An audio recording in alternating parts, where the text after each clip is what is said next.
Creo que hoy en día un hotel o un grupo hotelero que no está prestando mucha atención de lo que está pasando con los contenidos generados por usuarios se pone en una posición de peligro.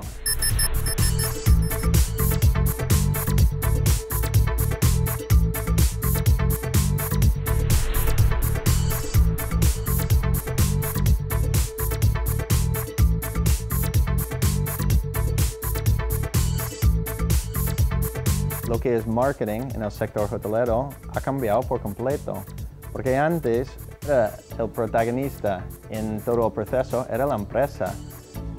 Y hoy en día el propio consumidor tiene mucho más protagonismo y está jugando un papel mucho más importante en lo que es el marketing.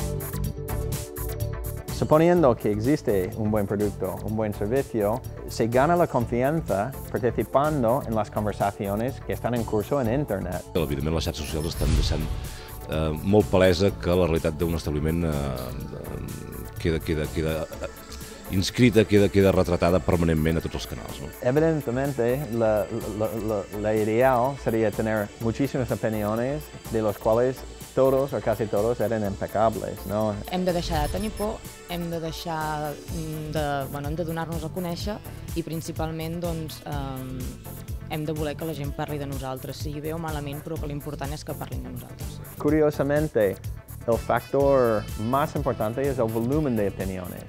Después, es muy importante la frecuencia de que entren opiniones nuevas, ¿no? Porque esto da confiança. En el món hoteler estem entrant d'una manera que a nosaltres ens sembla absolutament imparable i irreversible en el món de l'internet, en el món del comerç electrònic. ReviewPro ofrece una solución para ayudar a los hoteleros para escuchar y reaccionar a lo que se dice sobre sus establecimientos, tanto en las páginas de opiniones como para medir y responder a su presencia en redes sociales. Nuestros clientes están utilizando esta analítica de información en varias formas. Ens complau de veure la capacitat de moltes persones de fer allò que nosaltres tenim com a intuïció a plasmar-ho en un projecte concret i en un projecte concret que es medeix.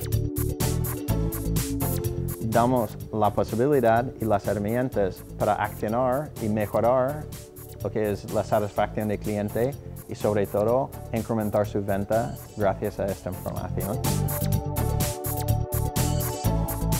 Totes aquestes xarxes socials al principi semblaven molt confoses, molt difícils de poder convertir-les en una unitat, i aquest senyor ha estat molt clar i molt concís i ens ha facilitat molt la feina. M'ha agradat profundament la racionalització i l'utilització de totes aquestes eines, convertint això en una idea nova i innovadora. La xerrada d'avui ha sigut molt clarivident en aquest sentit. No? Els hotels han de fer la feina a nivell de qualitat i han de confiar en les empreses tecnològiques del territori perquè els ajudin a treballar la xarxa com a canal prioritari en aquests moments per vendre el seu producte turístic.